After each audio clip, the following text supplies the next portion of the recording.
बिस्मिल्लाहिर्रहमानिर्रहीम। आज हम ओ-लेवल अकाउंटिंग जिसका कोड है 7707 उसका अक्टूबर नवंबर 2017 का पेपर वन करने जा रहे हैं। और पेपर वन जैसा कि आपको पता है मल्टीपल चॉइस से रिलेट करता है।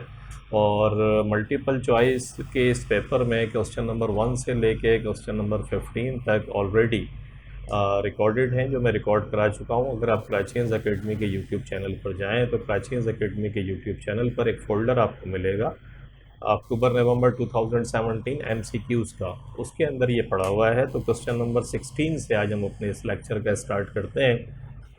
अ purchases ledger control account includes interest charge by supplier on an overdue account and a contra entry to a sales ledger control account. एक परचेजेस लेजर कंट्रोल अकाउंट जो था उसके अंदर परचेज लेजर कंट्रोल अकाउंट क्या होता है। देखिए, purchases laser जो है वो तो ये होता है कि जो आपके जो ट्रेड सप्लायर होते हैं, पेएबल जिन्हें आपको पे करना होता है, उनका इंडिविजुअल अगर आप लेजर बनाते हैं तो वो परचेज लेजर कहलाता है, जहां आप अपने ट्रेड सप्लायर को मेंटेन कर रहे होते हैं इंडिविजुअली। लेकिन जब इनको कलेक्टिवली तौर पे किसी एक जगह आप लिखें और इन सब को मिला के अगर आप लेजर बना रहे हैं तो इसे फिर कंट्रोल अकाउंट कहते हैं। तो इनके कंट्रोल अकाउंट के अंदर एक इंटरेस्ट एक सप्लायर ने चार्ज किया था। जब इंटरेस्ट कोई सप्लायर चार्ज करता है तो इसका मकसद क्या होता है। इंटरेस्ट इसलिए चार्ज करता है कि अगर आपने टाइम के ऊपर पेमेंट नहीं करी, आपकी टर्म्स ऐसी हैं कि अगर आप टाइम के ऊपर पेमेंट नहीं करेंगे तो फिर आपको लेट डिलीवरी चार्जेस या इंटरेस्ट ये आपको देना पड़ेगा।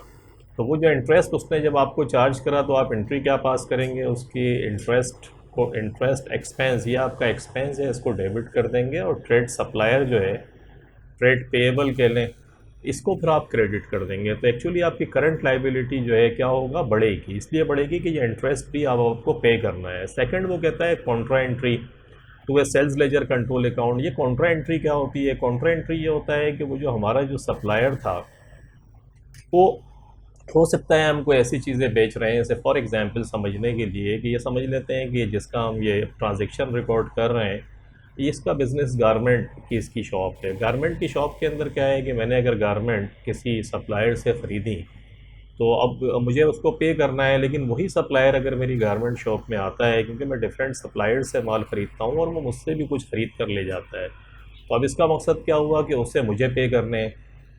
तो उसको जो अमाउंट मुझे पे करनी है और मुझे भी उसे पे करनी है, तो क्या करते हैं कि बजाय ये कि पहले मैं उसे पैसे दूं फिर वो मुझे पैसे दे, एक कॉन्ट्रा एंट्री अकाउंट्स के अंदर पास होती है। और क्योंकि हम परचेज लेजर कंट्रोल अकाउंट की बात कर रहे हैं तो हमने अपने एक सप्लायर को माल भी बेचा और उससे हमें पैसा रिसीव करना है। तो हमारा क्या होगा कि जब हम इसी कॉन्ट्रा एंट्री पास करेंगे तो एंट्री क्या होगी, इसके पास ट्रेड पेएबल को, लाइबिलिटी को डेबिट कर देंगे और ट्रेड रिसीवेबल, क्योंकि ये रिसीवेबल क्रेडिट करने का मकसद ये है कि ये पैसा अब हम उससे नहीं लेंगे, और ट्रेड पेएबल को डेबिट करने का मकसद ये है कि लाइबिलिटी हमारी कम हो रही है, ये हम पेमेंट नहीं करेंगे, तो ये कॉन्ट्रा एंट्री कहलाती है।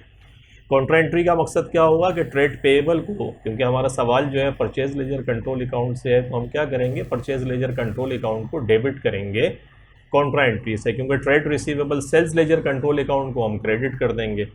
तो कहता क्या है कि how will these items be recorded in a purchase ledger control account, कि ये item purchase ledger control account के अंदर कैसे रिकॉर्ड होंगे। तो आसान तरीका मैंने आपको बताया है कि एक तो आपकी जो इंटरेस्ट चार्ज जो है वो क्या होगा, इंटरेस्ट चार्ज की वजह से परचेज लेजर कंट्रोल अकाउंट क्या होगा, क्रेडिट होगा, ये हमने देखा अभी।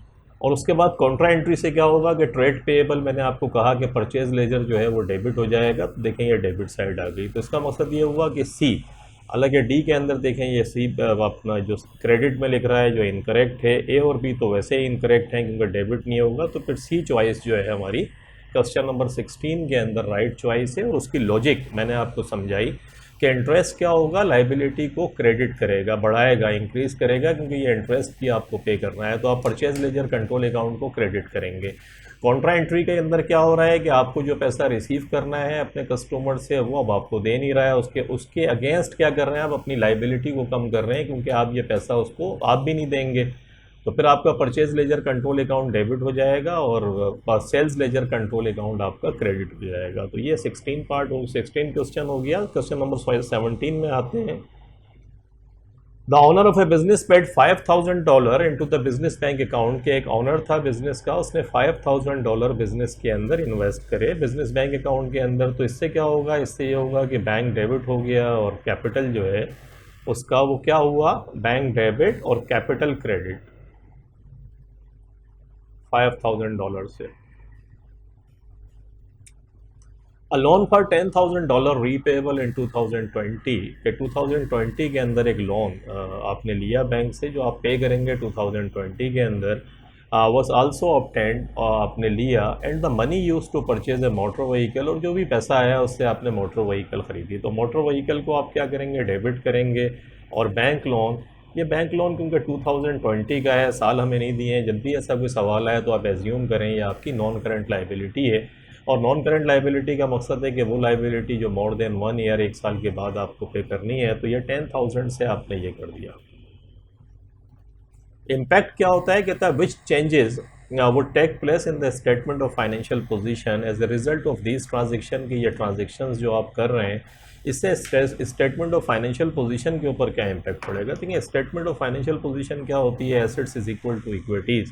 कि आप एसेट्स जो हैं और बराबर हमेशा इक्विटीज़ के होते हैं। इसने 3 कंपोनेंट आपको दिए हैं। नॉन करंट एसेट्स, देखिए नॉन करंट एसेट्स आप देख रहे होंगे मोटर व्हीकल डेबिट है, और ऑनर्स इक्विटी कितने से क्रेडिट है, आपने देखा 5,000 से, और नॉन करंट लाइबिलिटी भी 10,000 से क्रेडिट है। तो पहला पार्ट देखते हैं, नॉन करंट एसेट्स के 5,000 से डेबिट है, ये इनकरेक्ट है क्योंकि non current assets motor vehicle हमने ली है 10,000 की, तो इसलिए ये इनकरेक्ट हो गया। मोटर व्हीकल कहता है नॉन करंट एसेट्स 10,000 से डेबिट, यस 10,000 से डेबिट है। ऑनर्स इक्विटी माइनस में दिखा रहा है तो ये भी इनकरेक्ट हो गया। सी में आते हैं, कहता है नॉन करंट एसेट्स 10,000 से डेबिट हुआ है, बिल्कुल सही बात है, 10,000 से डेबिट हुआ है। कहता है ऑनर्स इक्विटी 5,000 से इंक्रीज़ हुई, आपने देखा कि ऑनर ने 5,000 बिजनेस में लगाए, यस इंक्रीज़ हुई।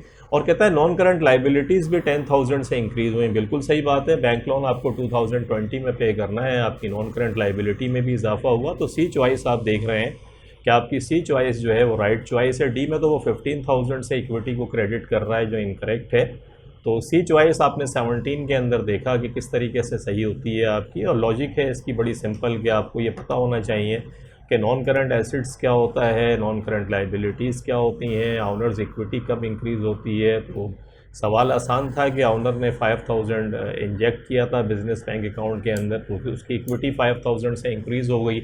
एक लोन आपने लिया लेकिन वो पैसा आपने रखा नहीं बल्कि उसकी मोटर व्हीकल ख़रीदी, तो motor vehicle non current asset से उसमें इजाफा हुआ।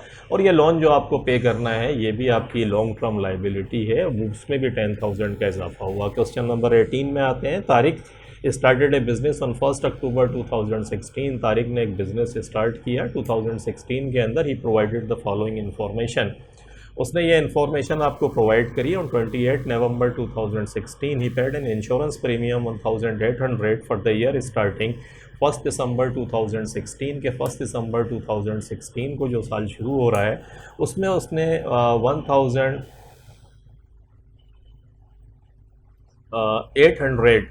का इंश्योरेंस प्रीमियम पे करा। तो on 31 December 2017 he paid advertising cost for 1 July to 31 December 2017 totalling 2,400। और 31 दिसंबर को उसने जुलाई से लेके दिसंबर तक, तो जुलाई से लेके दिसंबर तक 6 मंथ्स बनते हैं, उसका उसने एडवर्टाइजिंग का मकसद है कि एडवर्टाइज़ करनी थी, मार्केटिंग एक्सपेंसेस कि अपनी प्रोडक्ट को मार्केट करने के लिए उसने एडवर्टाइजिंग की मद में 2,400 पे करे। कहता है what was shown in the statement of financial position at 30 सितंबर 2017। 30 सितंबर 2017 को अदर रिसीवेबल और अदर पेएबल, ये 2 अकाउंट हैं कि इसमें किस तरीके से आप शो करेंगे। तो देखिए समझने की बात इसके अंदर ये है कि पहले तो आप ये देखें, डेट देख लें, ये 30 सितंबर 2017 की बात कर रहा है। अब यहाँ आते हैं, यहाँ हमने on 28 November 2016 he paid an insurance premium for the year starting 1 दिसंबर 2016। तो 1 दिसंबर 2016 से लेके अगर 30 सितंबर 2017 तक मैं अगर महीने काउंट करूँ तो दिसंबर, जैन, फेब, मार्च, अप्रैल, मई, जून, जुलाई, अगस्त, सितंबर, 10 मंथ्स बनते हैं, यानी 10 महीने जो हैं हमने इस इंश्योरेंस को, और ये इंश्योरेंस है पूरे साल का। तो 1,800 को अगर मैं डिवाइड करूं 12 से तो पर मंथ मेरे पास आ जाएगा। तो 1800 को मैंने डिवाइड कर दिया 12 से, ये 150 आता है। 150 मल्टीप्लाइड बाई 10। मल्टीप्लाइड बाई 10 क्यों है? मल्टीप्लाइड बाई 10 इसलिए है कि 10 मंथ्स जो है वो तो मैंने इस्तेमाल कर लिया है इसको, तो 10 मंथ्स के कितने बनते हैं? ये 1500 बनते हैं। ये 1500 हो गए, 1800 था, तो इसका मकसद है 1800 मैं पे कर चुका हूँ, और ये 1500 जो है मेरे इस्तेमाल हो गए, तो इसका मकसद है 300 ये मेरा रिसीवेबल है। रिसीवेबल का मकसद है प्रीपेड। प्रीपेड का मकसद है कि ये जो इंश्योरेंस है वो अगले 3 महीने का इंश्योरेंस मुझे पे करने की, 2 महीने का इंश्योरेंस जो है वो मुझे पे करने की ज़रूरत नहीं है, क्योंकि 10 मैंने पूरे साल का इंश्योरेंस देख रहे हैं आप, फॉर द ईयर पूरे साल का इंश्योरेंस मैंने पे करा था, जिसमें से 10 मंथ्स का मैं इस्तेमाल कर चुका हूँ। और ये 30 सितंबर, तो 1 दिसंबर को मैंने पे किया था, 30 सितंबर तक जो है ये देख रहे हैं 1 दिसंबर को पे किया था, 30 सितंबर तक 10 मंथ्स बनते हैं। तो 10 मंथ्स का जो इंश्योरेंस है 1500 ये एक्सपेंस हो गया, और ये जो 300 जो आप देख रहे हैं इंश्योरेंस, ये फिर आपका एसेट है जिसको अदर रिसीवेबल हम कहते हैं। तो ये मसला आपका हल हो गया। ऑन 31 दिसंबर 2017, 31 दिसंबर 2017, इसमें ये बड़ा इंपॉर्टेंट पॉइंट है समझने का कि ये हमसे कहता है 30 सितंबर 2017 को बैठ के हमसे पूछ रहा है कि इम्पैक्ट क्या होगा, और 31 दिसंबर 2000 यानी सितंबर के बाद इसने दिसंबर में जाके पे करा। दिसंबर में पे क्या करा? 1 जुलाई से लेके 31 दिसंबर 2017, 6 मंथ्स के इसने 2400 पे करे। तो मैं इसको अगर 6 से डिवाइड करूं तो 400 पर मंथ। इसका मकसद ये हुआ कि 1 जुलाई से लेके, ये मैं सितंबर में बैठा हूँ, जुलाई अगस्त सितंबर, तो जुलाई अगस्त सितंबर की एडवर्टाइजिंग कॉस्ट जो इसने पे करी वो 31 दिसंबर 2017 में पे करी। इसका मकसद है ये एक्रूड एक्सपेंस है। एक्रूड एक्सपेंस का मकसद है कि एक्सपेंस तो हो गया था सितंबर 30 2017 में, 3 महीने की एडवर्टाइजिंग की फैसिलिटीज़ मैंने ले ली थी, लेकिन मैंने पेमेंट नहीं करी थी। तो 3 मंथ्स के बनते कितने हैं? मैं अगर 3 से डिवाइड करूं तो ये $1200 बनेंगे। तो ये 1200 जो है ये एक्रूड एक्सपेंस है। एक्रूड एक्सपेंस आपको पता है क्या होता है? आपकी लाइबिलिटी होती है जो आपको पे करनी है। और देखें इसने 31 दिसंबर 2017 को पे भी करी। तो एक आपका अदर रिसीवेबल हो गया। अदर रिसीवेबल कितना है? आपने निकाला 300, और अदर पेएबल कितना है? 1200। तो देखें डी पार्ट के अंदर ये आपको एग्जैक्टली यही बता रहा है। अगर आप देखें तो डी पार्ट में कहता है इंश्योरेंस अदर रिसीवेबल के रिसीवेबल जो है, रिसीवेबल का मकसद वही है आपको रिसीव करना है, या ये फैसिलिटीज़ या ये सर्विसेज आपको मिलेंगी। तो इंश्योरेंस वो कंपनी जो है वो आपसे इन 3 महीने का इंश्योरेंस प्रीमियम जो है वो नहीं लेगी। और गॉड फॉरबिड अगर इन 3 महीनों के अंदर कोई इंसिडेंट हो जाता है ऐसा कि जिससे बिज़नेस को नुकसान पहुंचता है, या जिसका आपने रिस्क कवर कराया हुआ है इंश्योरेंस के थ्रू, वो पैसे भी आपको मिल जाएंगे। और एडवर्टाइजिंग की जो कॉस्ट है 3 महीने की, ये आपको पे करनी थी, तो ये अदर पेएबल के अंदर आ गया। तो क्वेश्चन नंबर 18 में हम सेफली कह सकते हैं कि राइट चॉइस हमारी डी चॉइस है। क्वेश्चन नंबर 19 में आते हैं, which business is not a service business. कौन सा बिजनेस जो है वो सर्विस बिजनेस नहीं है? देखिए अकाउंटिंग्स प्रैक्टिस, अकाउंटेंट्स अगर प्रैक्टिस करता है आपको दे रहा है तो ये तो सर्विसेज बिजनेस है, सीधी सी बात है। तो ये सर्विस बिजनेस क्या है कि अकाउंटेंट ना तो कोई चीज़ प्रोड्यूस करता है, ना बनी बनाई चीज़ खरीदता है, वो अपनी सर्विसेज आपको देगा, बुक्स ऑफ अकाउंट आपके बना कर देगा, फाइनेंशियल स्टेटमेंट आपको बना कर देगा। तो ये तो आपका सर्विस बिजनेस है। वो कहता है not a service business. Computer repair shop, ये कंप्यूटर रिपेयर शॉप भी सर्विसेज हैं। कंप्यूटर रिपेयर वाले ने एक स्किल उसने सीखी है और वो रिपेयर करके आपको दे देगा, वो कंप्यूटर बनाता नहीं है, तो ये भी सर्विस बिजनेस है। अलबत्ता फ्लावर शॉप का मकसद है कि फूल जो फ्लावर हैं वो खुद तो प्रोड्यूस नहीं कर सकता कोई आदमी, वो तो बने बनाए लेगा और फिर आगे बेचेगा। अगला जो है वो हेयर ड्रेसिंग है, ये भी हेयर ड्रेसर क्या करता है, वो भी अपनी सर्विसेज आपको देता है। तो ये 3 जो है वो सर्विसेज बिजनेस हैं। और डी जो हमारी राइट चॉइस है, ये एक्चुअली हमारा क्या है कि नॉट ए सर्विस बिजनेस। ये सर्विस बिजनेस नहीं है, बल्कि ये ट्रेडिंग बिजनेस है कि फ्लावर वो ख़रीदेगा, इस पर अपना प्रॉफिट रख के आगे बेच देगा। क्वेश्चन नंबर 20 के अंदर आते हैं, what is disadvantage of forming a partnership. ये बताएं कि पार्टनरशिप अगर हम बनाते हैं तो उसका डिसएडवांटेज क्या है। तो एडिशनल स्किल्स आर अवेलेबल, ये तो देखें एडवांटेज है कि अगर कोई आता है और उसके पास कोई ऐसी स्किल है कि जो बिज़नेस में वैल्यू ऐड कर रही है, तो ये तो फिर डिसएडवांटेज नहीं है बल्कि एडवांटेज है। Profits are shared, this is the point. ये असल में डिसएडवांटेज है। बाकी रिस्पॉन्सिबिलिटीज़ आर शेयर्ड, ये तो अच्छी बात है कि रिस्पॉन्सिबिलिटीज़ जो हैं वो शेयर्ड हो रही हैं, and risk are share, risk share हो रहे हैं, ये भी अच्छी बात है। लेकिन सबसे ख़राब बात ये है कि भाई जब पैसा आएगा, रोकड़ा आएगा, तो वो बढ़ जाएगा। जब वो बटेगा तो फिर अफसोस होगा कि यार खुद ही कर लेता मैं ये पार्टनरशिप के बजाय मैं अकेले काम करता रहता। तो सबसे बड़ा डिसएडवांटेज ये है कि जो आप कमाएंगे वो बटेगा। तो क्वेश्चन नंबर 20 के अंदर हमने देखा बी चॉइस हमारी राइट चॉइस है। क्वेश्चन नंबर 21 में आते हैं, Abhi and Arnie are in partnership के, Abhi and Arnie are in partnership के ये पार्टनर्स हैं, they share profits and losses equally, कि ये profits and losses equally distribute करते हैं। Arnie is entitled to a annual partnership salary of $3000, कि इसको पार्टनरशिप क्या करता है, इसको सैलरी देते हैं $3000 की। सैलरी का मकसद ये है कि ये कंट्रीब्यूट अपना टाइम ज़्यादा करता होगा, बिज़नेस को वक्त दे रहा है, तो फिर उसके अगेंस्ट में क्या कर रहा है पार्टनरशिप बिजनेस, के इसको सैलरी देता है। The profit for the year ended 31 2017 was $12,600, के पूरे साल का जो प्रॉफिट था वो $12,600 था। कहते हैं on 1 September 2016 the partners current account balance और एज फॉलोअर्स, के साल के शुरू में पार्टनर्स के बैलेंस ये थे कि अभी का जो है वो $2,500 था क्रेडिट बैलेंस, और अर्नी जो है उसका डेबिट बैलेंस था। इसका मकसद है कि इसने अपने जो कुछ इसने लगाया था, करंट अकाउंट का मकसद आप समझते हैं क्या होता है, डेबिट बैलेंस, इसलिए इसका कैपिटल अकाउंट का बैलेंस क्रेडिट ही होगा। करंट अकाउंट का मकसद होता है करंट ईयर में जो रेवेन्यू नेचर की चीज़ें हैं वो हम करंट अकाउंट के अंदर मेंटेन करते हैं। अगर आप कराचीज एकेडमी के यूट्यूब चैनल पर जाएं तो मैंने बहुत बड़ी तादाद के अंदर पास्ट पेपर्स भी कराए हैं। कैम्ब्रिज के अपने जो वेबसाइट पर पेपर है स्पेसिमेन, उसको लेके 2017 तक या 2018 तक जो है वो आपको पेपर 2 सॉल्व किया हुआ मिलेगा। इसके अलावा फिर ये है कि मल्टीपल चॉइस जो है वो तो हम 2020 से अभी सिलसिला कंटिन्यू है। सारे पास्ट पेपर्स आपको कराचीज एकेडमी की यूट्यूब चैनल पे आप जाएं तो प्ले लिस्ट में आपको मिलेंगे। इसके अलावा एएस लेवल में जो पार्टनरशिप अकाउंटिंग की मैंने चीज़ें कराई हैं वो पर्टिकुलरली क्योंकि एएस लेवल के अंदर थोड़ा सा एडवांस है, लेकिन मैंने बेसिकली वो क्वेश्चन सेलेक्ट किए थे कि जो कंसेप्ट्स को के क्लैरिफाई करते हैं और अंडरस्टैंडिंग उनकी बेहतर हो जाती है। वो कुछ क्वेश्चंस हैं, अगर वो जाकर आप करें और ये पास्ट पेपर में जहाँ जहाँ पार्टनरशिप से रिलेटेड सवालात आए हैं, अगर वो सारी चीज़ें आप कर लें तो पार्टनरशिप का क्वेश्चन चाहे वो पेपर 2 के अंदर आए या एमसीक्यू के अंदर आए, आपको कभी ट्रबल नहीं करेगा। एंड अकाउंटिंग के अंदर दो चीज़ें बहुत इंपॉर्टेंट होती हैं, एक आपका कंसेप्ट और सेकंड आपकी प्रैक्टिस। तो आप प्रैक्टिस के लिए काफ़ी मटेरियल है, वहाँ आप करें। हम यहाँ वापस आते हैं और इसके अंदर हमने देखा डेबिट बैलेंस, तो ये करंट अकाउंट का डेबिट बैलेंस है जो मैं आपको बता रहा था, लेकिन इसका कैपिटल अकाउंट जो है वो क्रेडिट ही होगा। करंट अकाउंट का मकसद ये हो सकता है ड्राइंग इसने जितना इसको प्रॉफिट का शेयर मिला हो लास्ट ईयर के अंदर, ड्राइंग इसने ज़्यादा कर ली हो, पर्सनल यूज़ के लिए ज़्यादा निकलवा लिया हो, तो इसलिए इसका डेबिट बैलेंस आ गया। That may be one of the reasons.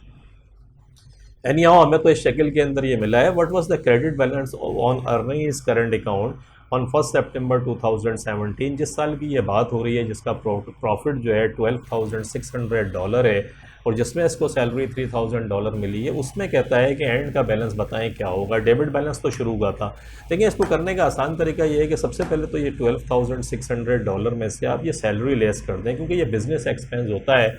अब पार्टनरिशिप अप्रोप्रिएशन अकाउंट के अंदर जो भी प्रॉफिट आता है उसके अंदर से सैलरी को हम पहले माइनस कर देते हैं। डिस्ट्रीब्यूट जो भी रिमेनिंग प्रॉफिट होगा वो इक्वली बटेगा, जैसे आप देख रहे हैं। लेकिन रिमेनिंग प्रॉफिट तक पहुंचने से पहले हम क्या करते हैं, पार्टनर की सैलरी को जो है वो माइनस कर देते हैं। तो ये 3000 की इसकी सैलरी है, इसको आप माइनस कर दें। 12,600 में से माइनस करें 3000 तो यू गेट 9,600 और इसको फिर डिवाइड कर दें 2 से। डिवाइड आप मुझसे पूछें क्यों करें, इसलिए कि देखें इसने लिखा है 2 पार्टनर हैं और कहता है they share profit and losses equally, कि जो भी प्रॉफिट और लॉस होगा वो इक्वल बटेगा। यहाँ हमारा प्रॉफिट है तो इसको मैंने अगर 2 से डिवाइड किया, आई गेट 4,800। तो अर्नी को भी 4,800 का प्रॉफिट का शेयर मिला और जो अभी है उसको भी यही मिला। अब इनका करंट अकाउंट बना लें आप। करंट अकाउंट का क्या है, देखें करंट अकाउंट जो है,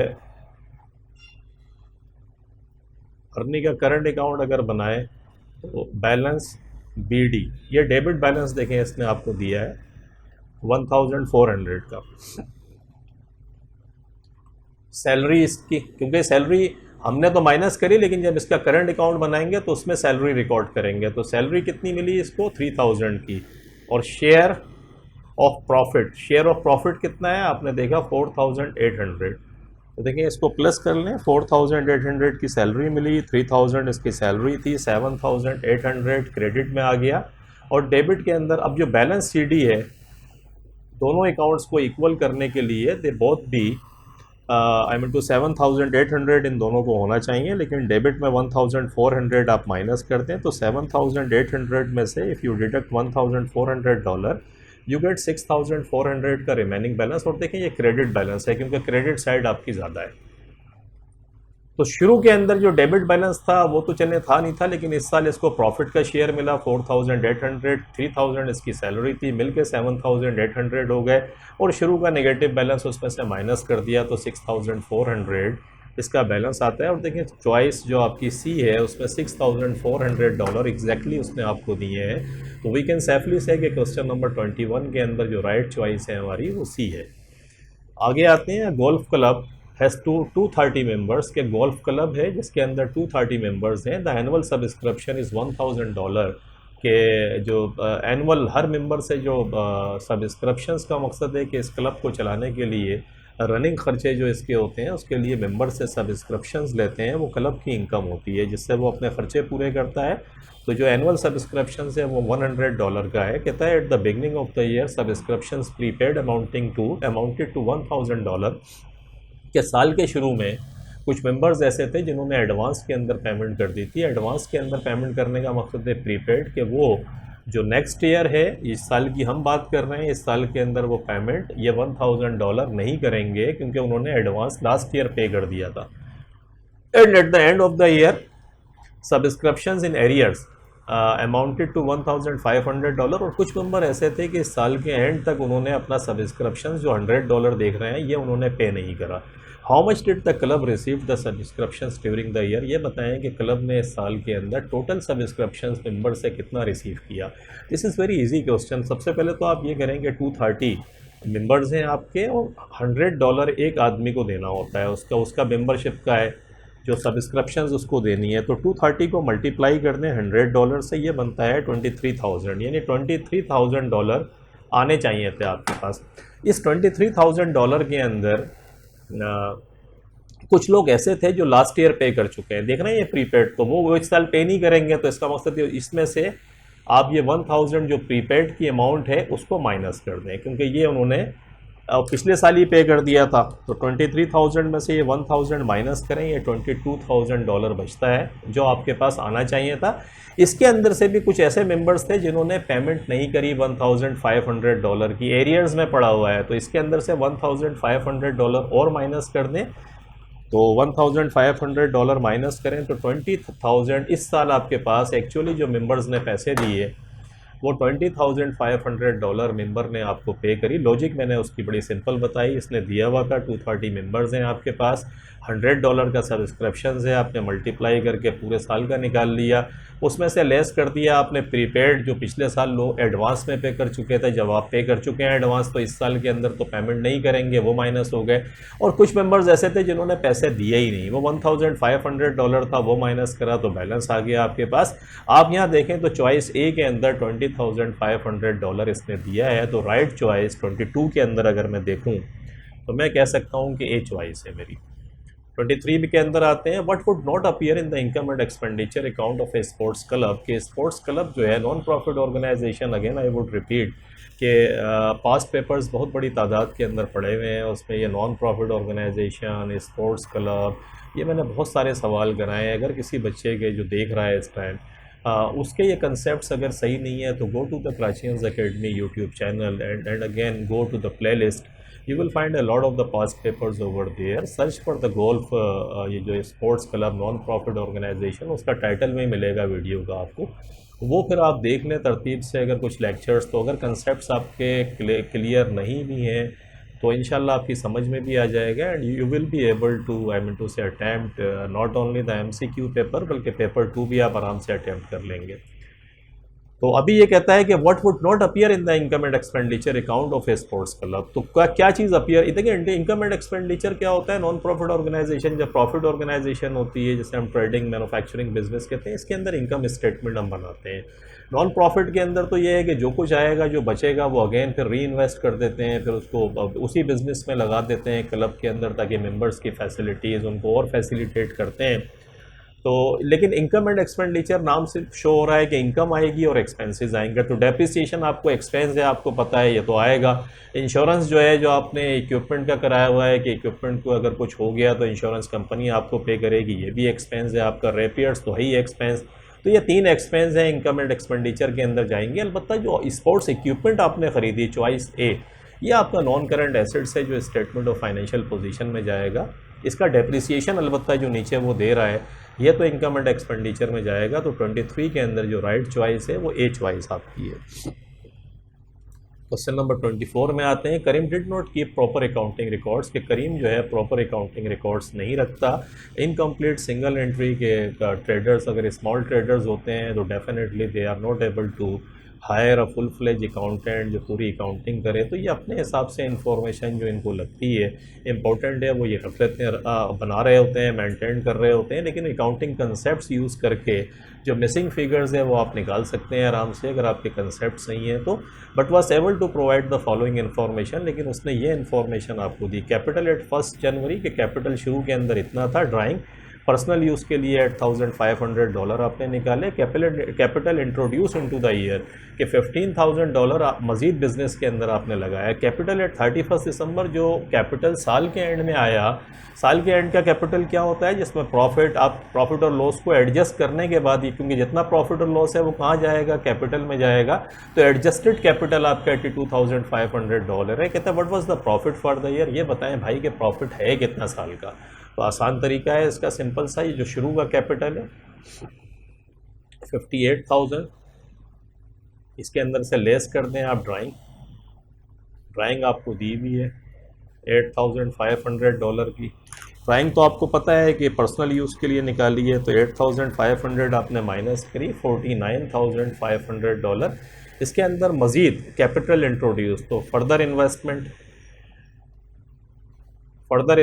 इसने 15,000 की और कर ली, तो इसको प्लस कर दें,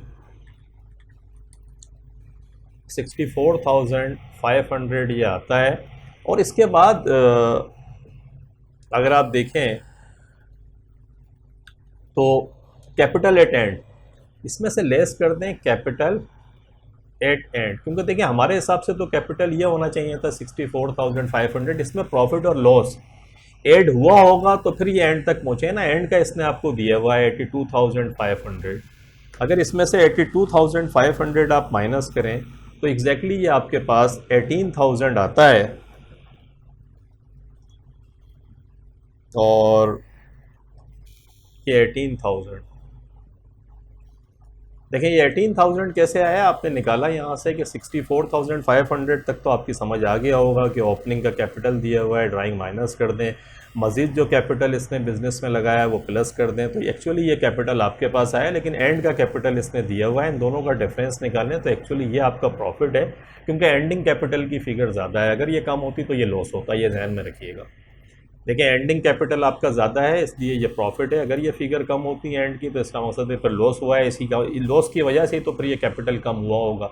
अभी तो ज़्यादा है इसलिए प्रॉफिट है। और प्रॉफिट के अंदर देखें बी पार्ट के अंदर 18,000 इसने आपको दिया है, खुद दिया हुआ है, और 18,000 ये आपने कैलकुलेशन से निकाला। तो क्वेश्चन नंबर 24 के अंदर आप सेफली कह सकते हैं कि बी चॉइस आपकी राइट चॉइस है। क्वेश्चन नंबर 25 में आते हैं। Summit doesn't maintain a full set of accounting records, again single entry के उसका full set of accounting record वो नहीं बनाता, डबल एंट्री सिस्टम पूरा नहीं है। What does Summit not record not need to calculate his credit sales, के कौन सी चीज़ इन चारों में से ऐसी है जिसकी उसको ज़रूरत नहीं है, इट डजंट नीड, अगर वो क्रेडिट सेल्स कैलकुलेट करने के लिए जा रहा है कि एक्चुअली मेरी सेल्स क्या हुई है। देखिए कस्टमर डिसऑनर्ड चेक, पहला जो कस्टमर डिसऑनर्ड चेक है ये तो इसका मकसद है अगर आपने माल बेचा और वो चेक ही वापस हो गया तो फिर एंट्री आप क्या करेंगे, बैंक डेबिट। और आपने अगर जिसे कहते हैं कि क्रेडिट सेल्स की बात कर रहा है तो account receivable debit sales credit, लेकिन जब क्या हुआ कि वो पैसा चेक ही आपका डिसऑनर्ड हो गया तो अब क्या होगा, डेफिनेटली फिर आप ट्रेड रिसीवेबल को क्या करेंगे, दोबारा डेबिट कर देंगे और बैंक को क्रेडिट कर देंगे। तो आपको क्रेडिट सेल्स देखने के लिए कि ये भी अगर वो दोबारा नहीं आता पलट के, तो फिर आप क्या होगा कि क्रेडिट सेल्स पे इसका इम्पैक्ट पड़ेगा। तो जब इम्पैक्ट पड़ेगा इसका, तो इसकी ज़रूरत तो है क्रेडिट सेल्स कैलकुलेट करने के लिए। डिस्काउंट अलाउड देखें, जिसके अंदर भी ट्रेड रिसीवेबल इन्वॉल्व होगा, आप ये समझ लें, ट्रेड रिसीवेबल जहाँ इन्वॉल्व होगा वो फिर इसकी क्या आपकी जो कैलकुलेशन है क्रेडिट सेल्स की कैलकुलेशन के लिए, हम असल में ट्रेड रिसीवेबल से ही वहाँ पहुँचेंगे, क्योंकि इनकम्प्लीट रिकॉर्ड है। तो आप समझने के लिए एक बात आसान ध्यान में अपनी बिठा लें कि जिस एंट्री के अंदर ट्रेड रिसीवेबल आएगा उसकी उसको ज़रूरत है, और जिस एंट्री के अंदर ट्रेड रिसीवेबल नहीं आएगा उसकी उसको ज़रूरत नहीं है। सिंपल कंसेप्ट रखते हैं, कॉम्प्लेक्सिटी क्रिएट किए बगैर। दूसरा देखें डिस्काउंट अलाउड। डिस्काउंट अलाउड की एंट्री क्या पास होती है, डिस्काउंट अलाउड को हम डेबिट कर देते हैं और ट्रेड रिसीवेबल को क्या करते हैं, क्रेडिट करते हैं। तो इसकी भी ज़रूरत पड़ेगी। अलबत्ता डी के अंदर रिटर्न इन्वर्ट्स, रिटर्न इन्वर्ट्स का मकसद क्या हुआ कि सेल्स रिटर्न डेबिट और ट्रेड रिसीवेबल क्रेडिट, तो अगेन ट्रेड रिसीवेबल आएगा। लेकिन सी में कहता है डिस्काउंट रिसीव। अब ये डिस्काउंट रिसीव का ताल्लुक ये है कि एक्चुअली ये हमें मिला है, हमने जिनसे माल ख़रीदा था उसमें उन्होंने हमें डिस्काउंट दिया, तो ये तो ट्रेड रिसीवेबल इन्वॉल्व ही नहीं है। या तो ट्रेड पेएबल होगा कि डिस्काउंट रिसीव को हम क्रेडिट करेंगे और ट्रेड पेएबल लाइबिलिटी को डेबिट करेंगे, तो इसकी हमें ज़रूरत नहीं है। तो हम सेफली कह सकते हैं कि सी चॉइस जो 25 के अंदर है वो हमारी राइट चॉइस है। क्वेश्चन नंबर 26 में आ जाएं, which is shown as a loan capital in the statement of financial position of a limited company. के एक लिमिटेड कंपनी के अंदर लोन कैपिटल की हैसियत से कौन सी चीज़ शो होगी। लोन कैपिटल क्या होता है, देखिए एक तो कैपिटल होता है जिसे हम शेयर कैपिटल कहते हैं, एक प्रेफरेंस शेयर कैपिटल होता है जिसमें नॉर्मली परसेंटेज जो डिविडेंड की है वो दी हुई होगी, फिक्स होगी। ये भी शेयर कैपिटल है, लोन कैपिटल नहीं है। बैंक ओवरड्राफ्ट तो आपकी करंट लाइबिलिटी है, तो वो तो फिर लोन कैपिटल है ही नहीं। ऑर्डिनरी शेयर्स तो फिर आपका शेयर कैपिटल हो गया, और प्रेफरेंस शेयर भी जो है शेयर कैपिटल हो गया। अलबत्ता डेवेंचर्स वो हैं जो लोन है, ये लोन कैपिटल की फॉर्म है कि जब आपको फर्दर कैपिटल चाहिए होता है तो डेवेंचर्स आप इशू करते हैं। डेवेंचर जो लोग लेते हैं उनको एडवांटेज ये होता है कि उन्हें प्रॉफिट नहीं मिलता है, इंटरेस्ट मिलता है। रिपीट करें मेरे साथ कि डेवेंचर्स के ऊपर डिविडेंड मुनाफा नहीं मिलता, बल्कि डेवेंचर पे फिक्स इंटरेस्ट मिल रहा होता है, तो इसलिए इसे लोन कैपिटल कहते हैं। तो क्वेश्चन नंबर 26 के अंदर राइट चॉइस हमारी बी चॉइस है। क्वेश्चन नंबर 27 में आ जाएं, the financial year of A B limited ends on 30 September. के फाइनेंशियल ईयर जो ए बी लिमिटेड का है वो 30 सितंबर पे एंड होता है। Debenture interest is paid annually in arrears on 1 October each year. के हर साल पिछले साल का जो डेवेंचर होगा उसे उस साल पे नहीं करते, बल्कि अगले साल के पहले दिन ऑन 1 अक्टूबर को पे करते हैं। तो where did debenture interest appear in the financial statement for the year ended 30 September 2017।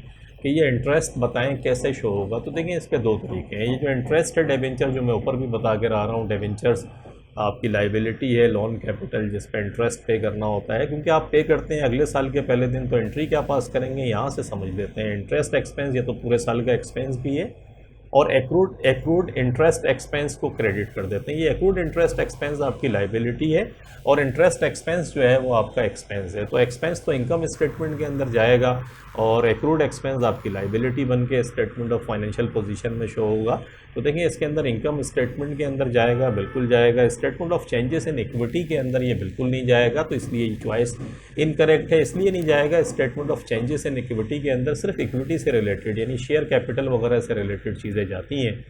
Dividend हो गया, रिटेन अर्निंग हो गई, ये सब वहाँ अपीयर होते हैं, तो उसके अंदर ये अपीयर नहीं होता। स्टेटमेंट ऑफ फाइनेंशियल पोजीशन के अंदर अलबत्ता जाएगा, इसलिए जाएगा कि यह आपकी करंट लाइबिलिटी है जो आपको पे करनी है। तो क्वेश्चन नंबर 27 के अंदर जो ए चॉइस है आपकी वो फिर राइट चॉइस है आपकी। क्वेश्चन नंबर 28 में आ जाते हैं। In year first Sam's gross profit was calculated as follows. के सैम का ग्रॉस प्रॉफिट ऐसे कैलकुलेट किया कि रेवेन्यू $180,000 के थे, ओपनिंग इन्वेंट्री $6,000 की थी, परचेजेज है $118,000 की, $124,000 हो गया। क्लोजिंग इन्वेंट्री जो माल बिकने से रह गया वो $4,000 का था, उसको आपने माइनस किया, तो कॉस्ट ऑफ सेल्स आ गई $120,000, और ग्रॉस प्रॉफिट आपके पास $60,000 का आ गया।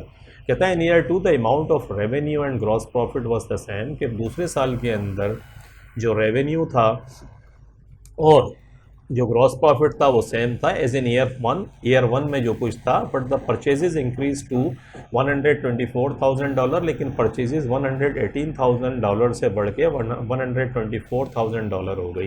What was the rate of inventory, rate of turnover of inventory in year two, कि rate of turnover of inventory in year two में क्या है। Rate of turnover in inventory का मकसद क्या है, इसका फार्मूला क्या होता है, ये आपको ये बताता है कि इन्वेंट्री कितनी दफ़ा आपकी बिकी और उसकी मूवमेंट्स क्या है इन्वेंट्री की। इसका फार्मूला ये होता है कॉस्ट ऑफ सेल्स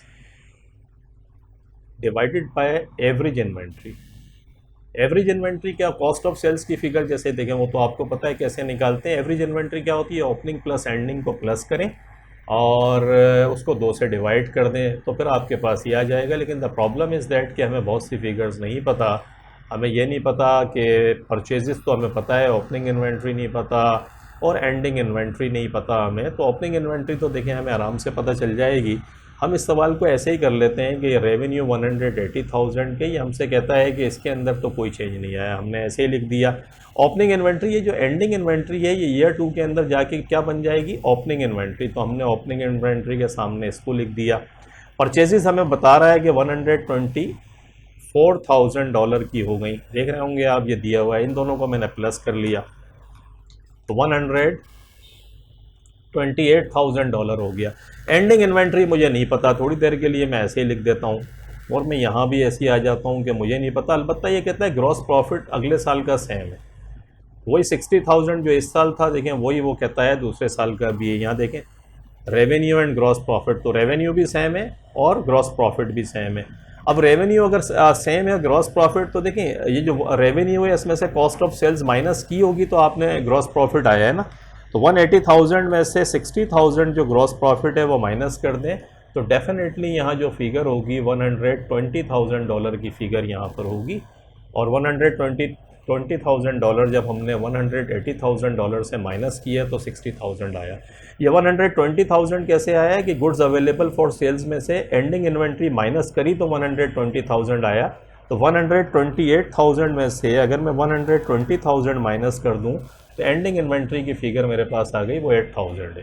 देखिए 128,000 में से मैंने जब 8,000 माइनस किया तो 120,000 आया ना। रिवर्स वर्किंग करके आपने एंडिंग इन्वेंट्री की फिगर निकाल ली और कॉस्ट ऑफ सेल्स की फिगर निकाल ली। जब आपके पास कॉस्ट ऑफ सेल्स की फिगर आ गई जो 180,000 है, 120,000 बल्कि देखें ये 120,000, तो 120,000 को आप ऊपर रख दें, इसको डिवाइड करें opening inventory plus ending inventory. देखें ओपनिंग कितनी है 4,000, एंडिंग हमने 8,000 निकाली,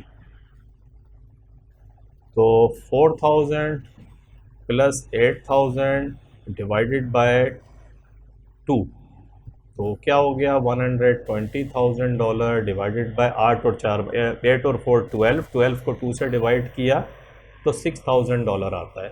अगर मैं $120,000 को डिवाइड करता हूँ $6,000 से,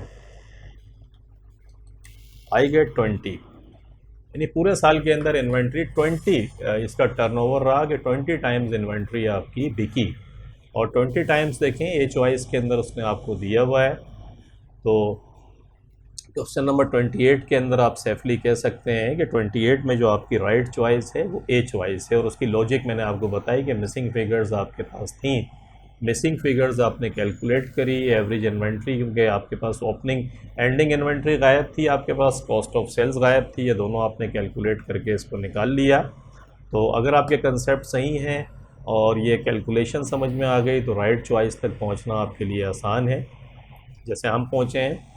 29 में आते हैं Stephens, major competitor has invested in a new machine, कि उसका जो कॉम्पिटिटर था जो वही बिज़नेस कर रहा था जो वो करता है, उसने एक नई मशीन ख़रीदी for making goods more cheaply, कि जिस मशीन का एडवांटेज उसको ये मिलेगा कि वो जो चीज़ें ये बना रहा है वो जब वो बनाएगा तो चीपली का मकसद है जब चीज़ें सस्ती बनेंगी तो सस्ती बिकेंगी, इसका मकसद है उसकी सेल्स भी बढ़ सकती है, उसको प्रॉफिट भी हो सकता है और इसके कुछ कस्टमर्स उसके पास जा सकते हैं। तो ये प्रोबेबली तौर पे क्या होता है, Stephens knows this will affect his sales but didn't record this in his accounting record.